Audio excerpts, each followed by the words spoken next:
The introduction, we need to understand what is an experiment. Experiment can be defined as scientific procedure. Scientific procedure undertaken to make a discovery. We are doing experiment to invent something, discover something, or test hypothesis. We may have some belief, some hypothesis. If we want to test that, whether it is accurate or not, we can do experiment. Or demonstrate known facts. Uh, we know when we apply the fertilizer, plant will grow well.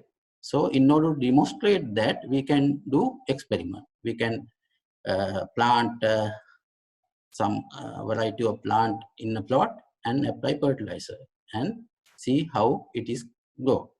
And another plot we can plant same variety and without applying fertilizer. Then we can see the difference. So why experiments are needed?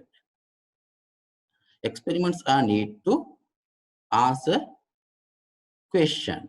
In real world, real life, we may come across many questions. In order to find scientific answer to that question, we can conduct experiment.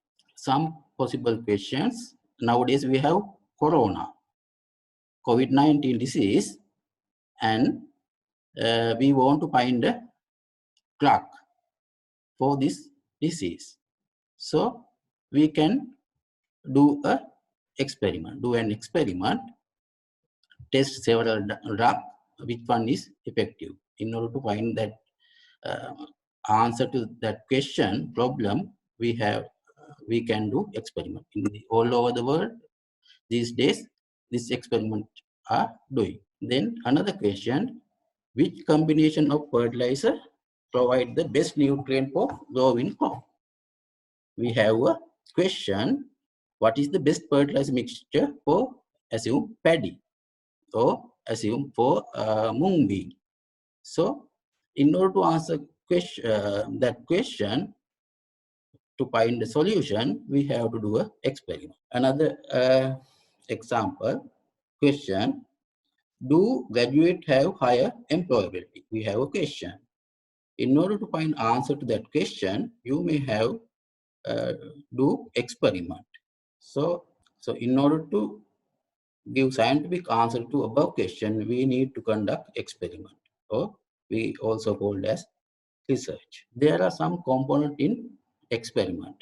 First, we need to understand those components in order to proceed. These are some definitions. Treatment.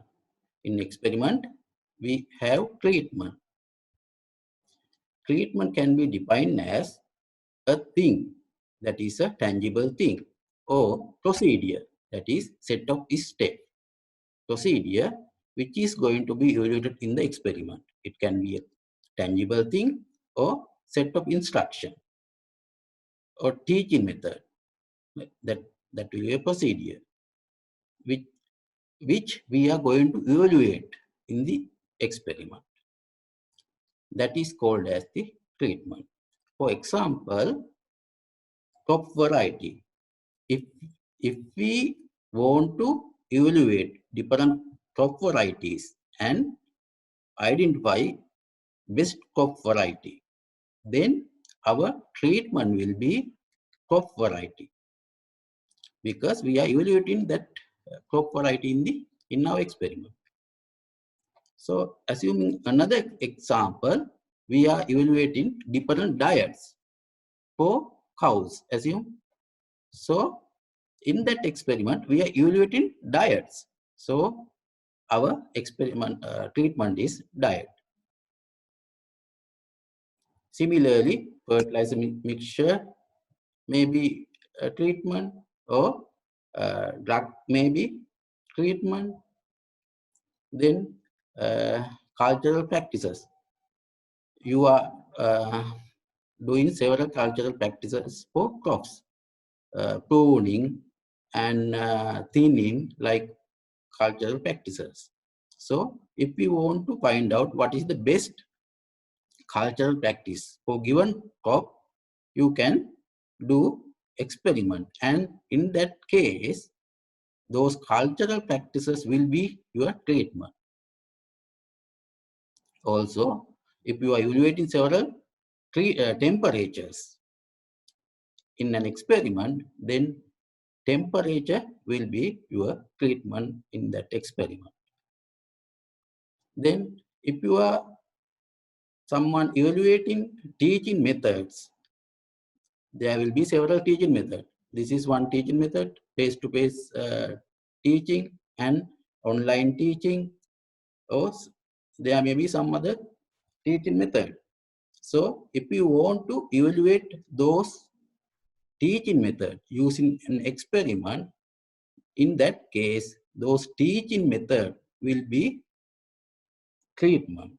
Okay, then next definition is experimental unit.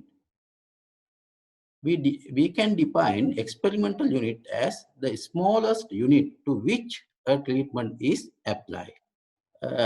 In one experiment, we may have several trees. Assume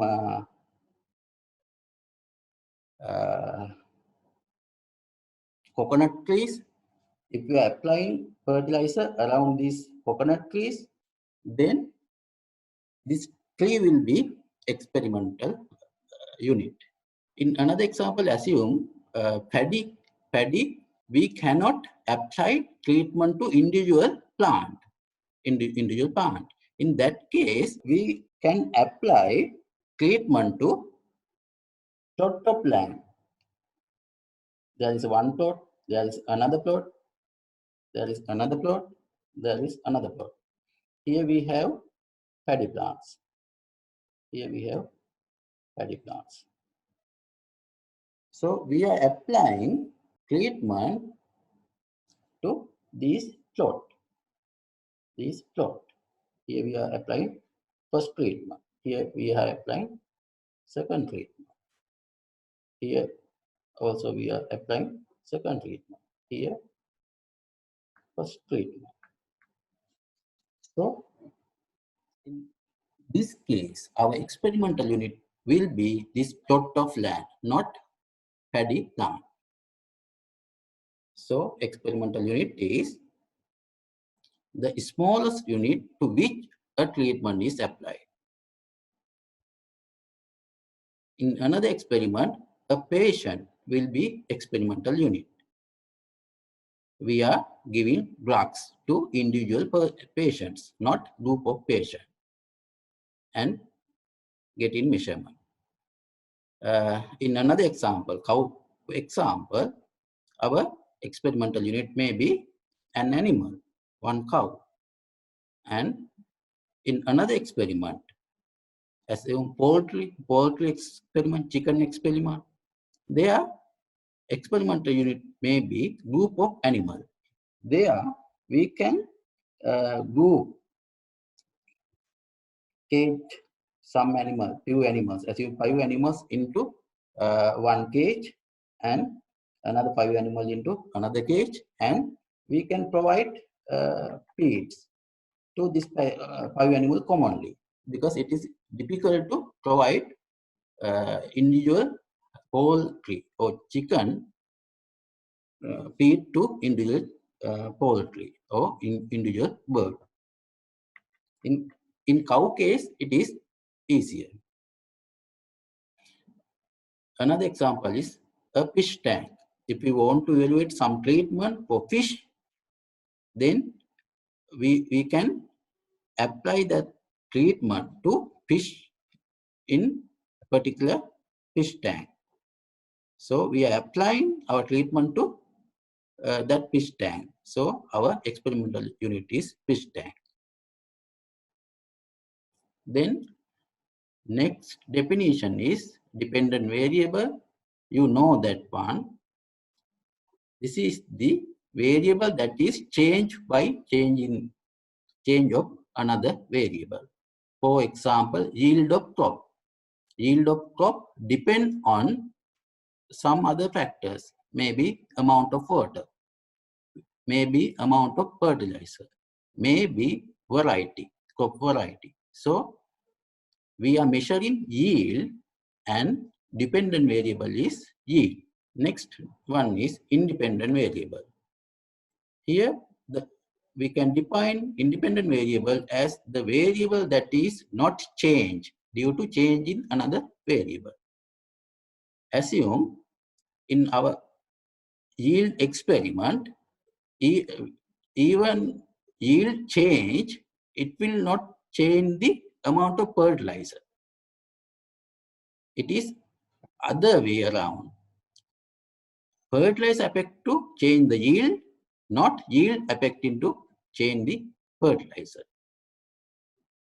So in this case, fertilizer is independent variable and yield is dependent variable. Next one, response. That is defined as output of the experiment. Response is the output of the experiment. It may be milk yield in the cow experiment, sometime live weight of animal, chicken, maybe poultry experiment. So response is defined as the output of the experiment. Assume you are doing experiment to find out the best mixture for cake, baking cake. So in that case, you can measure, you can evaluate taste of the cake, So in that case, response is the taste. Or you can evaluate the consistency of the cake, whether salt are equally has equally distributed among the cake. So response is consistency. Another response you can measure is appearance of the cake. So these responses are output of experiment. Thus, responses must be measurable outcome, and those should potentially influenced by the treatment or factors that we are applying. Then we need to understand some definition.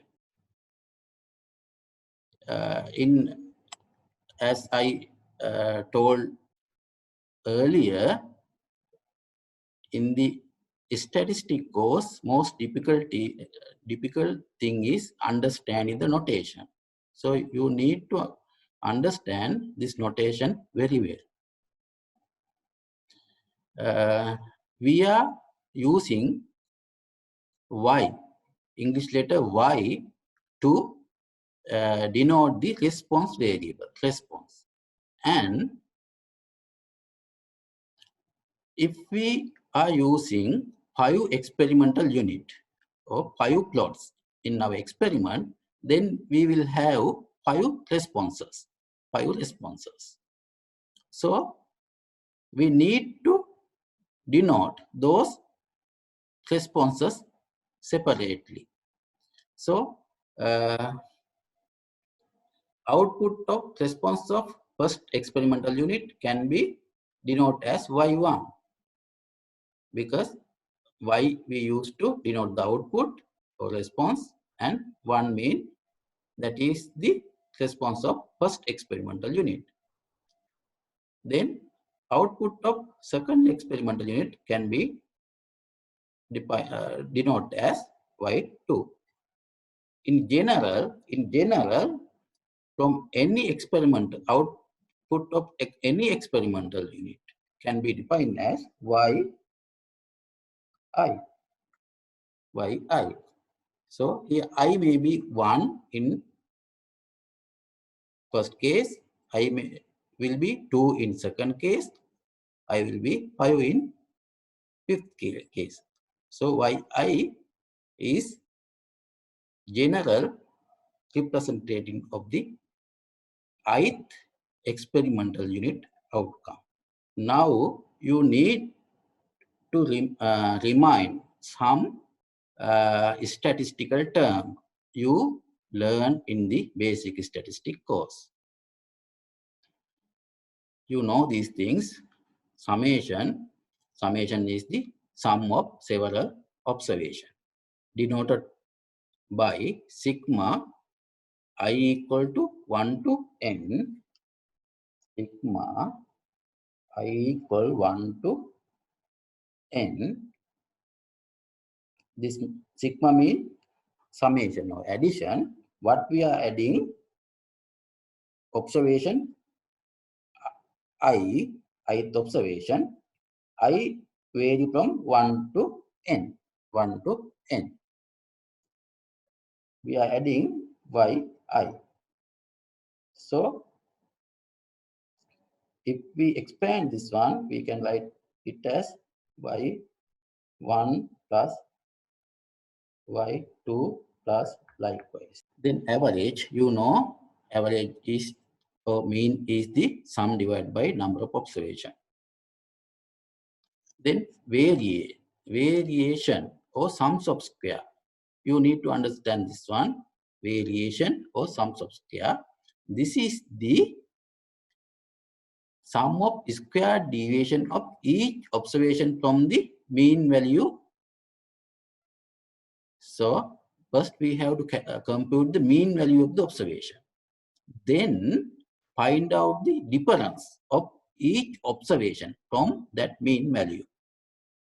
Then square those differences and get the summation of those squared deviation. That is, you have to sum what you have to sum y I mean value of any observation. You have to deduct mean of that data set from that observation and square. So from each observation deduct the mean of that data set. Then you have several differences for each observation. Then square those differences and get the summation. This is called as the variation or sums of square. Here meaning sums. Sums mean summation of square. Square deviation. In short, we call this is as sums of square. In previous data set, we have yi as 2, 3, 4, 5, and 6. Then you can get the total and then find the average or mean. Then deduct mean is 4 from each observation. 2 minus 4, 3 minus 4, 4 minus 4, 5 minus 4, 6 minus 4. Likewise, calculate the deviation of each observation from the mean, then square those deviations and get the summation.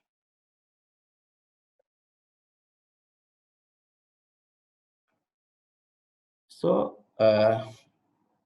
if your data set has large number of observation, it is difficult to find the sums of square in this way. That is, deducting each observation mean from each observation and square those differences for all the observation and get the summation. If you have 1000 data set, you have to deduct this mean from those 1000 observation. So it is somewhat tedious. So we have shortcut formula to get same answer. In here, what you have to do is first square the observation. You have yi values.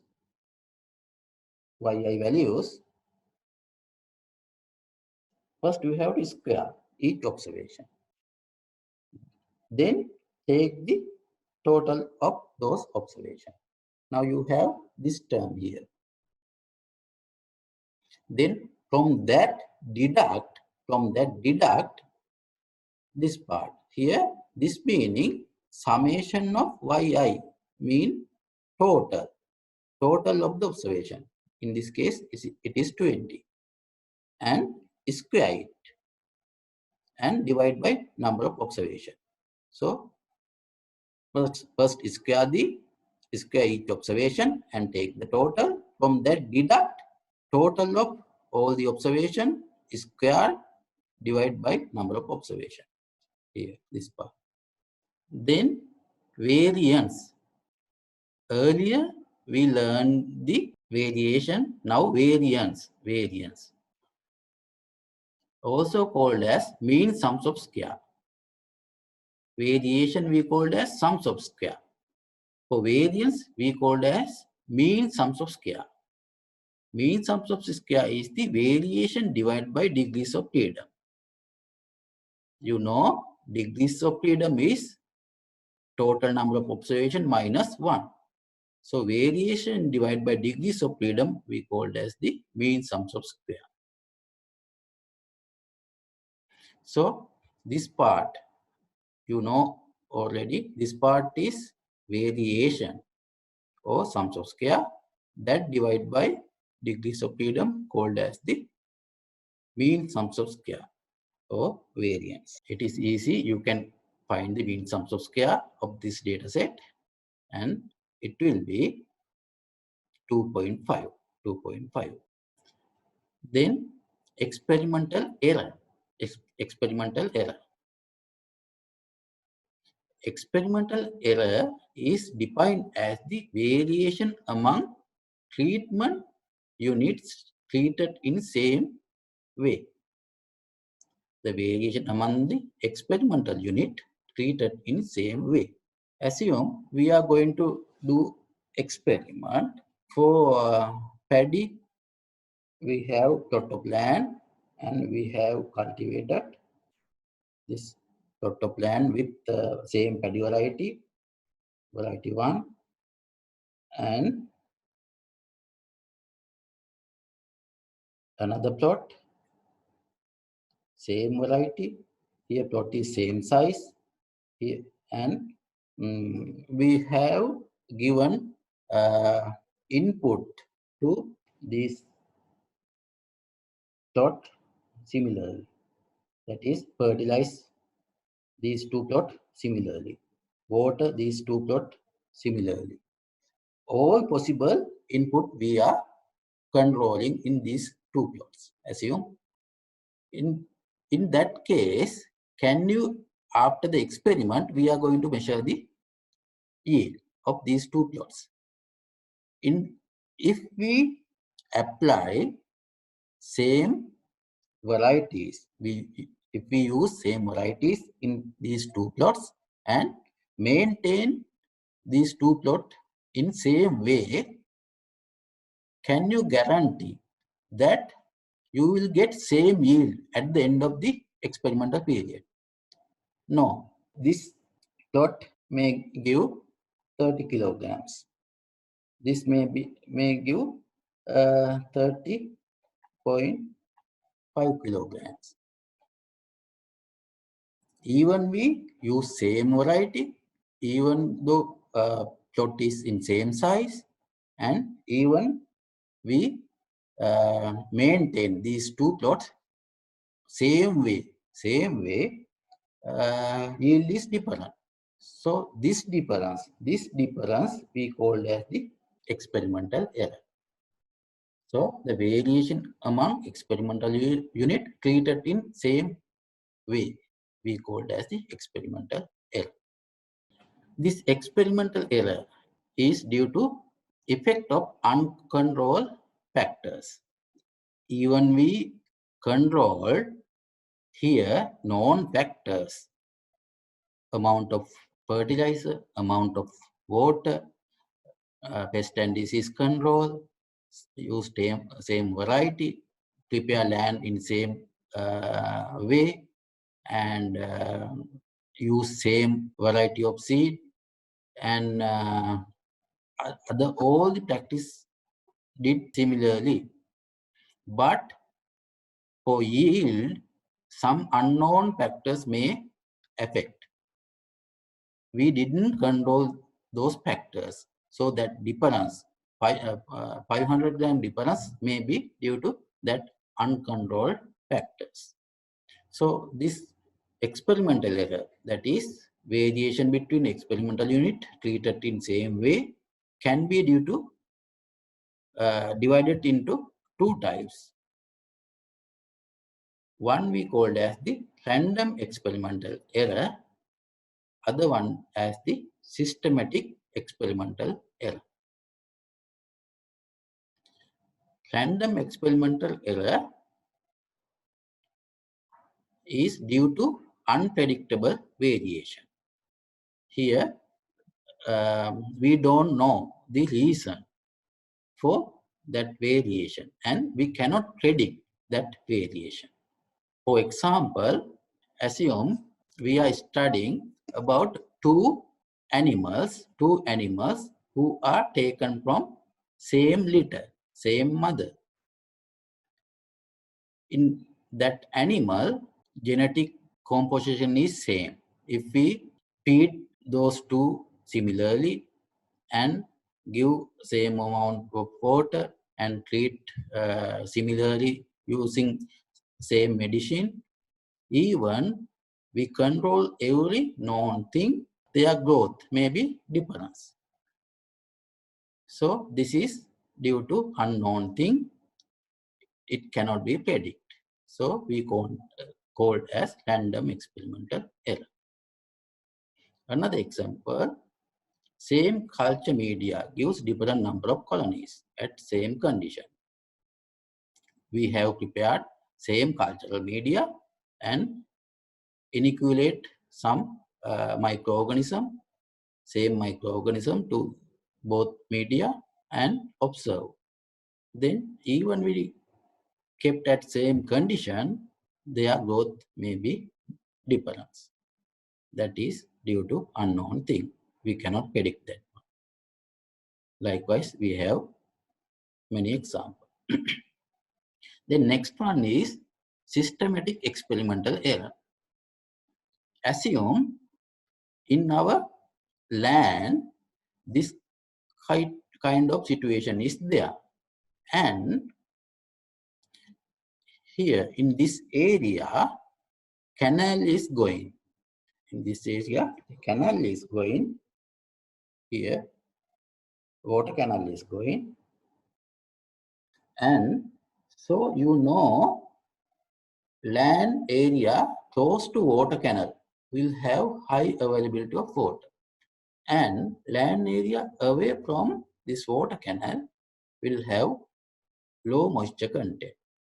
So if we didn't consider this factor, plot or crops grown in this area will have little growth, and plot crops grown at this area will have higher growth, and crop grown at intermediate level will have moderate growth.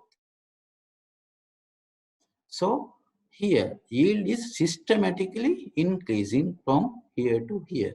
There is a systematic variation. So we call this as the systematic experimental error. If we cannot understand the direction of change, that kind of error we call as random experimental error. If we can find the direction, we call as systematic experimental error.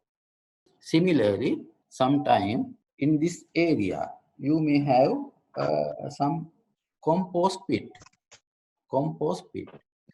So you know, through soil, these nutrients are leaching. So land area near to compost pit may have high level of fertility, and land area away from the compost pit may have low level of nutrient. So there is a possibility of changing our observation or yield systematically from here to here. So it is called as systematic experimental error.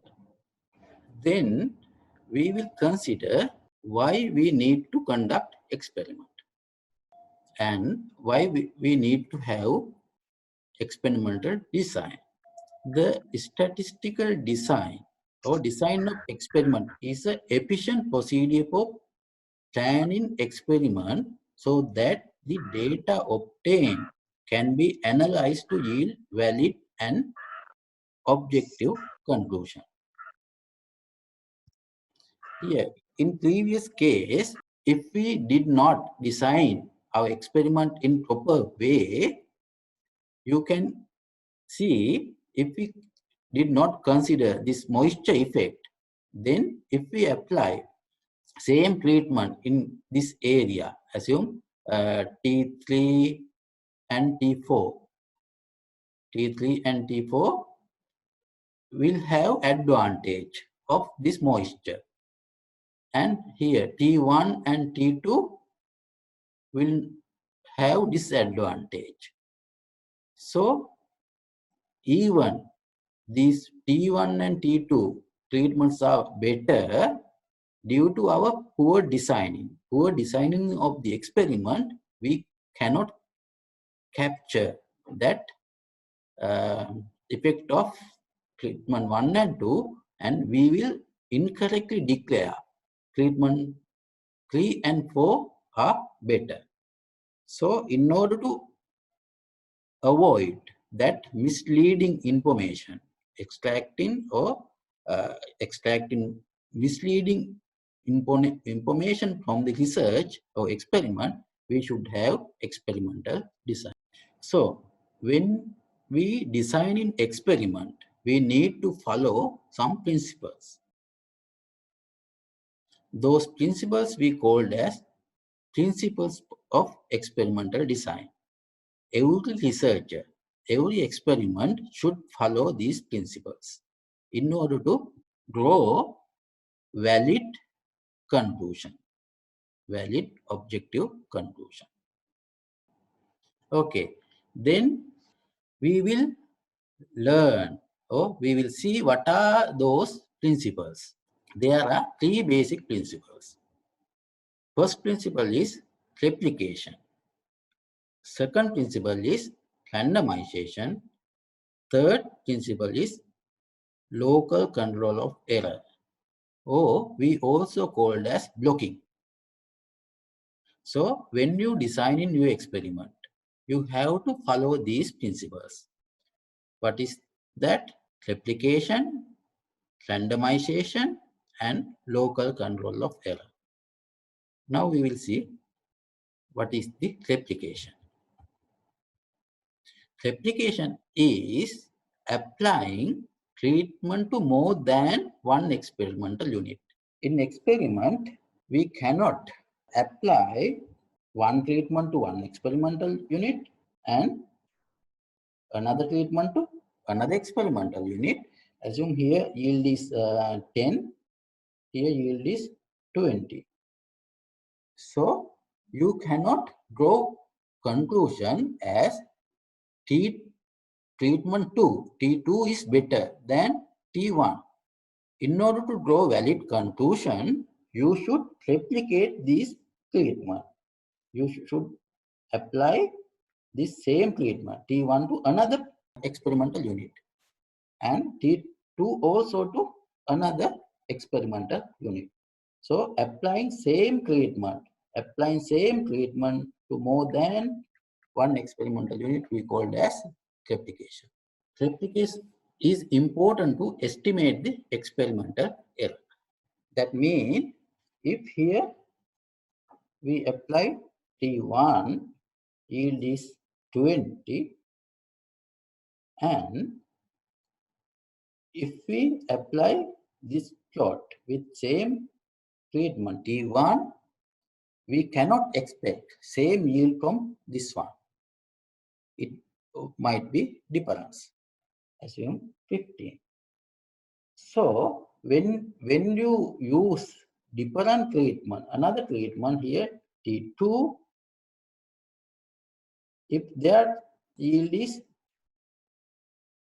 10 and another application T2, they are 15. So, in order to identify this variation we should have replication. Just by looking at only one observation, we cannot draw conclusion. Minimum of 2 replicates are required in experiment.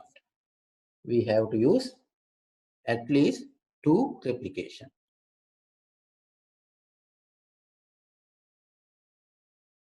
By increasing number of replicate, if we can use many replicates in our experiment, then our experiment will be precise. Our experiment will be precise. So more accurate. Required number of replicate for experiment is decided by experimental condition. If your experimental area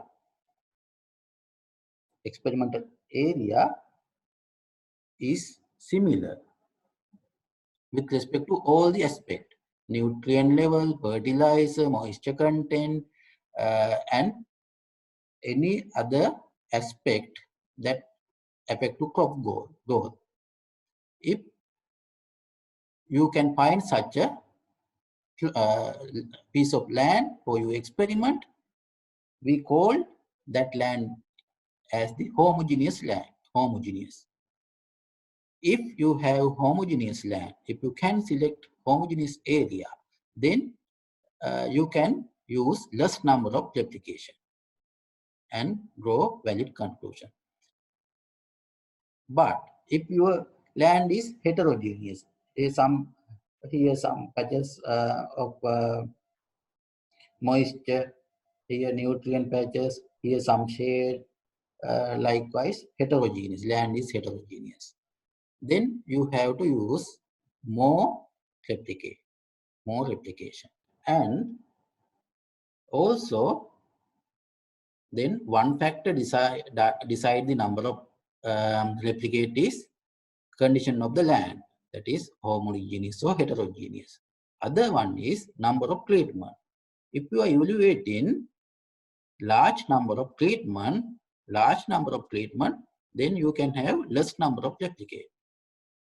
Large number of treatment, less number of replicate. If you are evaluating less number of treatment, then you have to have large number of replicate.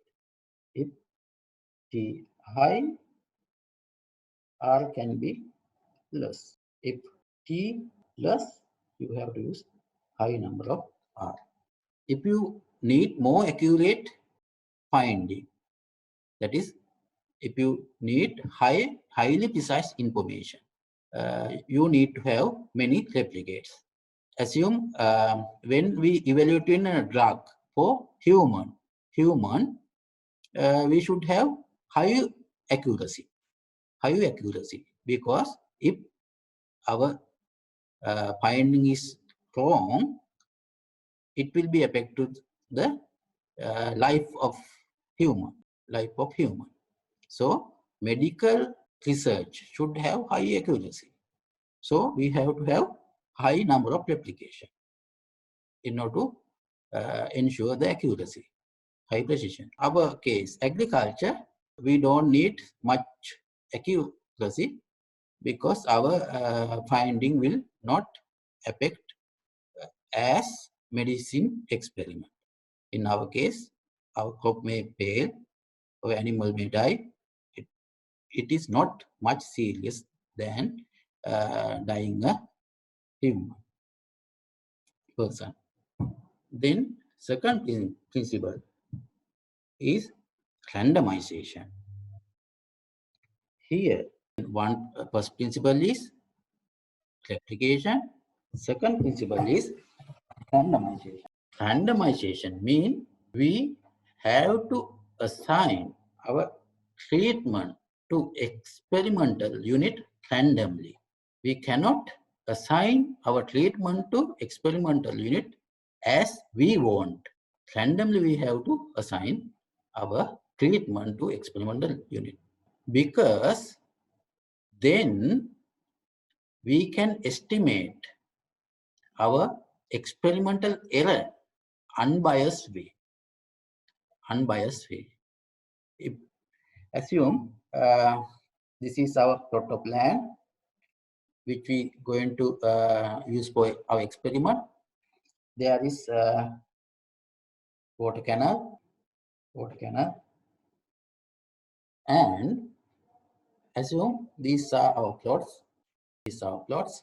And if you have invented, propose some treatment, this is best for paddy than existing treatment, existing fertilizer. You have invented a new fertilizer mixture, suggest a new fertilizer mixture, and your claim is that new fertilizer mixture is better than existing one. So you want to show that, prove that. So if now you are going to do your experiment, and you know this condition of the land. Here water canal is there. As a human,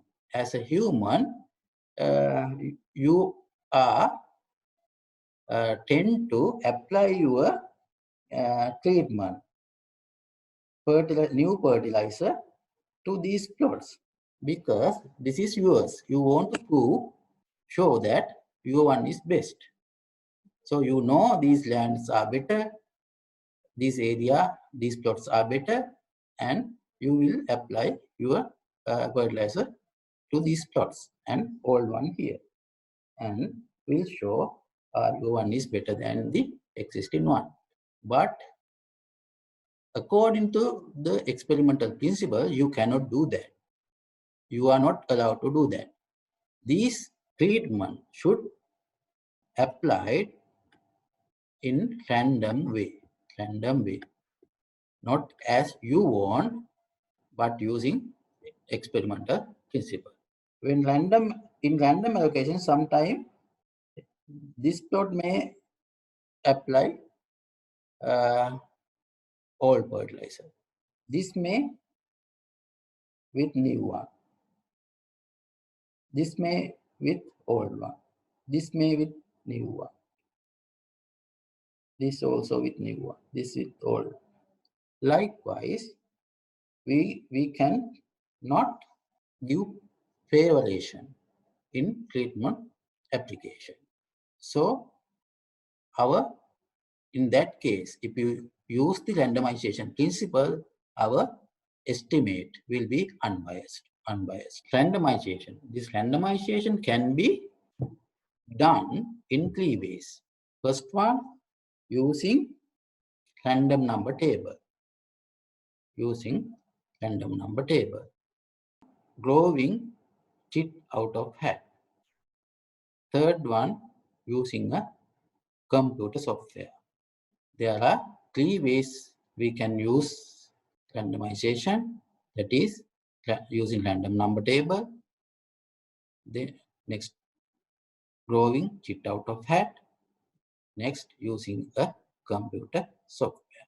Okay. So we learned there are 3 principles in experimental design. First one is replication. Second one is randomization. Third one is blocking. Local control of error or blocking.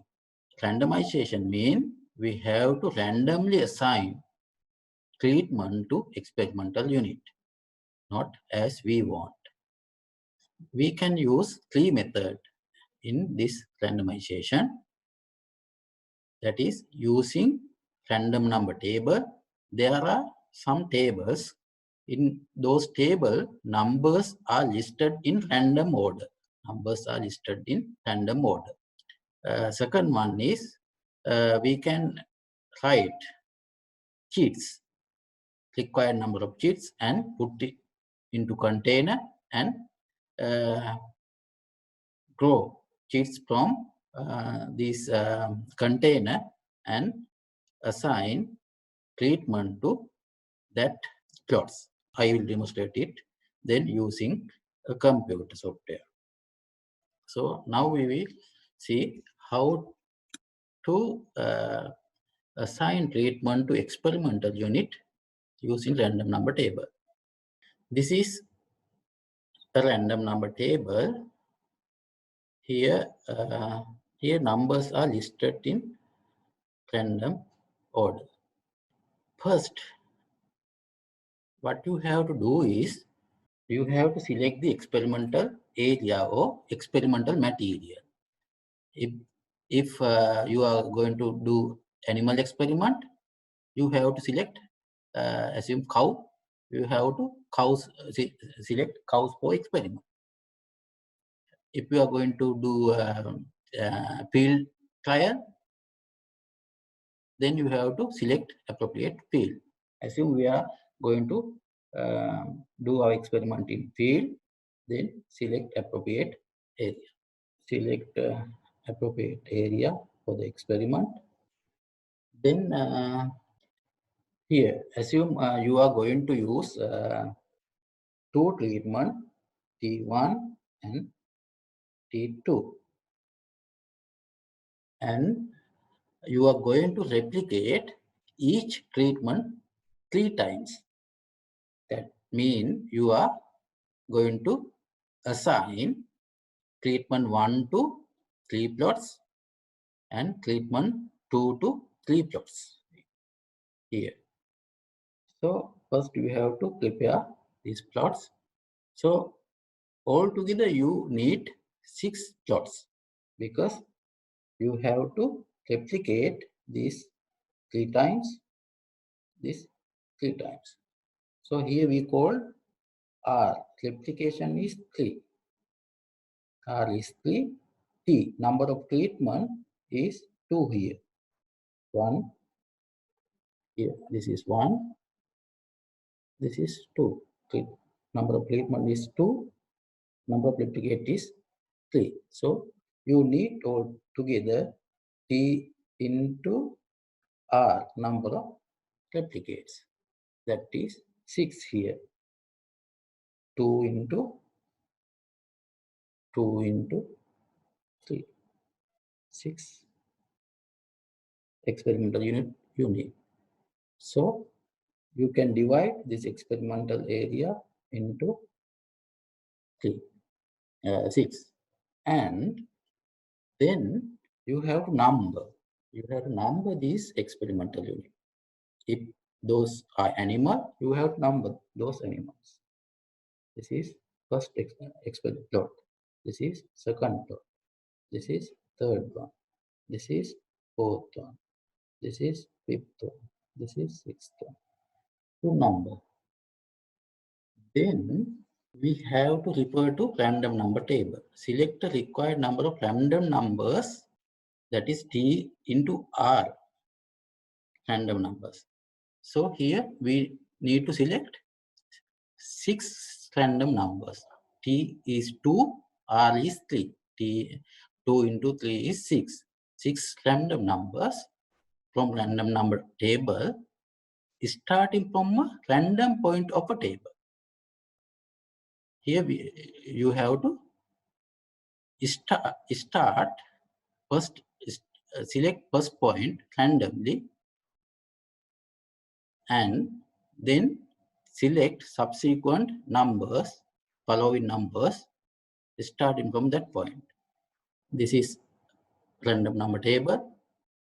You can randomly pick a point here or close your eye and point your pen at any place of this random number. Assume you selected here, and now you want to select 6 numbers here. First one is 18,930. Second one is 72,439. Third one is 873. Fourth one is 10,081. Fifth one is 68,368. Sixth one is 12,983. 87. We need 6 numbers. We selected those 6 numbers starting from a random point. If you pointed here, then from here to you have click to bottom and select 6 numbers. If you selected here, from here.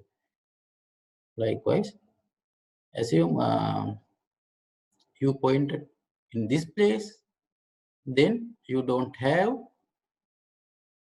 6 numbers, then you can select this one and go to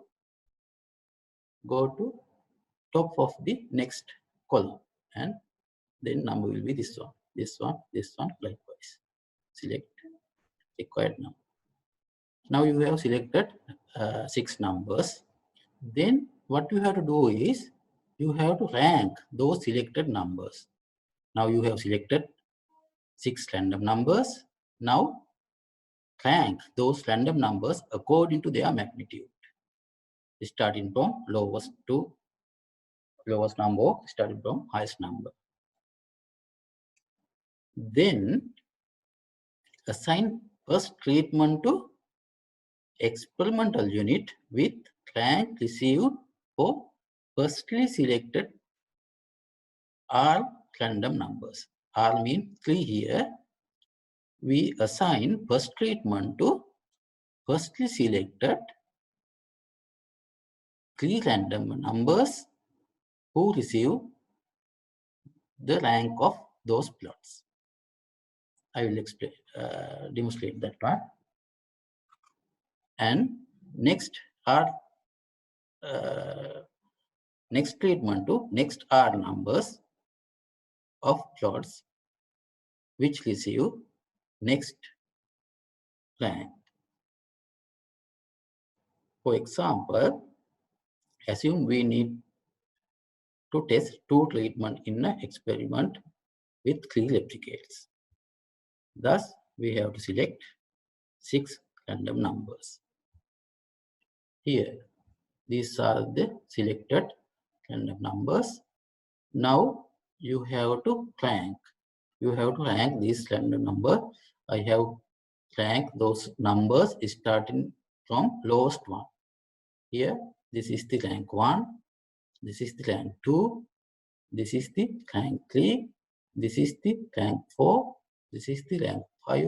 This is the rank 6. Now you have rank all the selected random number. Now what you have to do is, these are the firstly selected random numbers. First we selected 80,930. Then selected 72,439. Then selected 873. Now these random numbers has received this rank. Here 4th rank, here 6th rank, here 1st rank. So you can assign first treatment to these 3 plots. That is first plot, 4th plot and 6th plot. Then second treatment to next are random numbers, rank of next are random numbers. So second treatment assigned to second plot, 5th plot and 3rd plot. So here our experimental area. Now to first plot, first treatment applied to 4th one. This is T1. Then 6th one, T1, and 1st one, T1. And second treatment applied to second one, then 5th one, and 3rd one. So we have assigned our treatment to this experimental unit or plots randomly. we don't have intervention there. In normal, randomly we selected. So no one can blame. You have selected, assigned your treatment as you wish to to better plots. So your binding will not be accurate. So no one cannot say. Then Clovin chit out of hat. Similarly, here you can write cheats from number 1 to 6 and put it to container. Then select one number and assign 6 number you have put into container. Assume you receive mix those cheats well, and first you leave number 5. Then for first fifth plot, you can apply treatment 1. Fifth plot, treatment 1. Then next you leave the number 1. Then for the number 1, treatment 1. Then next you leave the number 6. Then to number 6, treatment 1. Okay. Now all replicate for treatment 1 is completed. Now you can assign rest of the second treatment to rest of the plot. Then next way is using a computer software. We can use statistical software like SAS, Minitab, SPSS, or general purpose software like Excel. Here what you have to do is, first you have numbered your plots from 1 to 6. So type those numbers in first column, 1 to 6 numbers. Then in next column, you can type the function. In order, when you're typing a function, you have to first insert the equal sign. Then name of the function is random, RND. Here, this one. And enter. Then it will generate a random number. Now we need random numbers for other plot also. So I can copy this one to other one. So we will have 6 random numbers. These numbers, you can see, when you enter, those will get changed, always get changed. Therefore, to avoid that problem, you have to copy these numbers and paste again as text value, only values. Now those will not get changed. Next, what you have to do, you have to sort these numbers, these experimental unit, based on this random number. In order to do that, you can select, then go to data, then sort. We have to select these numbers based on value of this random number. So these random numbers are in column B. So here showed by column B. So we have to select sort this data by column B. Click on OK.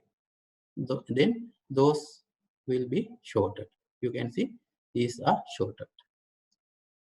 Now you can apply your first treatment to these plot.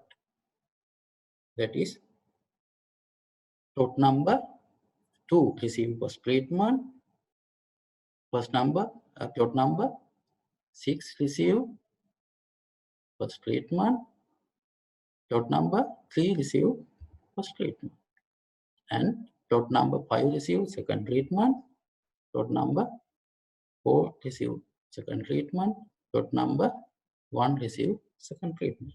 Likewise.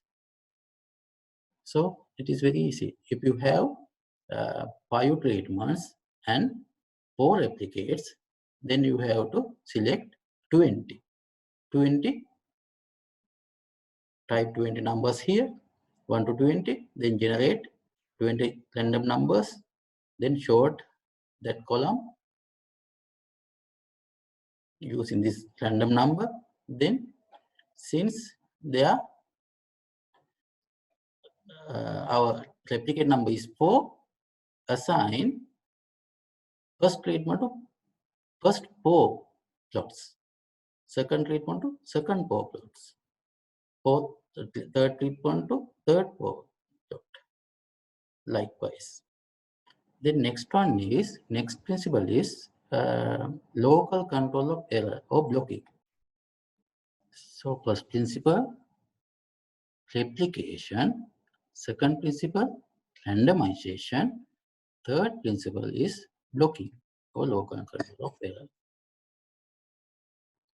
Here, blocking is used to control systematic experimental error by grouping experimental unit. As I showed earlier, if our experimental area has moisture gradient, then we can group here our experimental area. Here we have high moisture, canal is there, then high moisture here.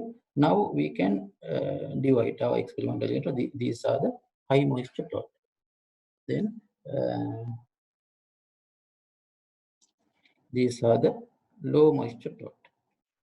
Now you can assign all the treatment to this condition, and again all the treatment to this condition. Then one treatment appear in this condition as well as this condition. So our evaluation will be fair. In order to do that, first we have to look at the experimental material or experimental unit and group those into similar experimental unit.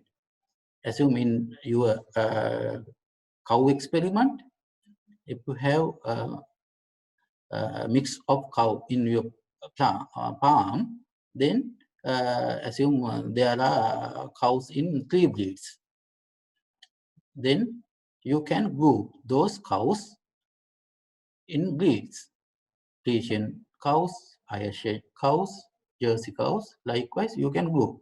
Then all the treatment can given to animal from Friesian breed, also for Jersey breed, also for Ayrshire breed. Likewise. Then our evaluation will be fair. So this is doing if the experimental materials are not homogeneous. When the experimental material or experimental units are heterogeneous, we can practice this local control of error or blocking. Here divide field into homogeneous unit. We call those unit as block. So this is block.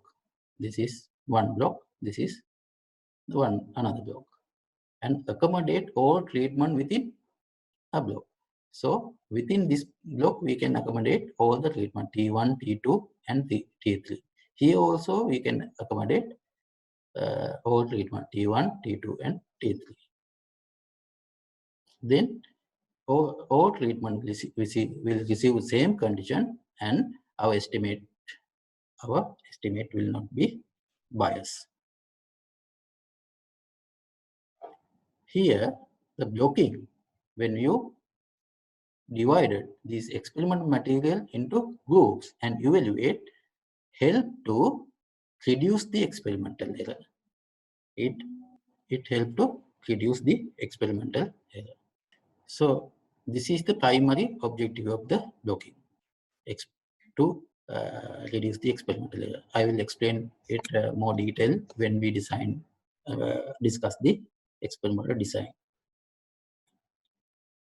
When you preparing the block should be constructed perpendicular to gradient.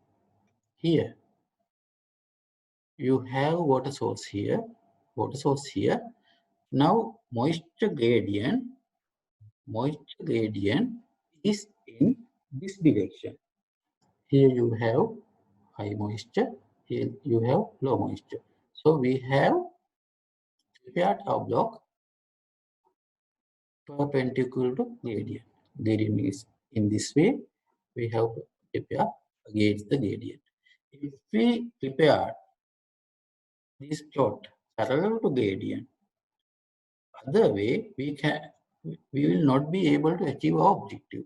Assume you prepared your block in this way. This is first block, this is second block. So here, if you treat this as first block, here we have high moisture level, here you have low moisture level. When we assign a treatment here, treatment received assigned to this area will be benefited, and this area will be disadvantaged. So we need to prepare blocks perpendicular to gradient. If this is the gradient, perpendicular, not parallel to gradient. So here our moisture gradient, this is blocks. I have prepared those perpendicular to gradient and have assigned each treatment to each block. Here treatment appear here also, here also, here also. So fairly evaluated in all the conditions. Treatment 5 also same. He evaluated here, here, and here. Then pair evaluation. We discuss about the principles of experimental design. We have 3 principles: replication, randomization, and blocking. Based on this use of experimental design, we can name our experimental design based on the use of these principles. Experimental design are the way of planning and conducting an experiment to draw valid conclusion. How we use those principles when planning our experiment vary with the experimental design. And treatment, number of treatment, and nature of the treatment, experimental unit, number of experimental unit, and assignment method, how we assign the treatment to experimental unit will specify the experimental design. So based on the treatments, available experimental unit, and way of assigning treatment, that is method of randomization, define the experimental design. We have 3 primary experimental design. We call this as conventional experimental design. First experimental design we called as completely randomized design. Second one we called as randomized complete block design, or randomized, also is known as randomized block design, denoted by RCBD or RBD. The third one we called as the Latin square design. Next, we need to discuss about this design.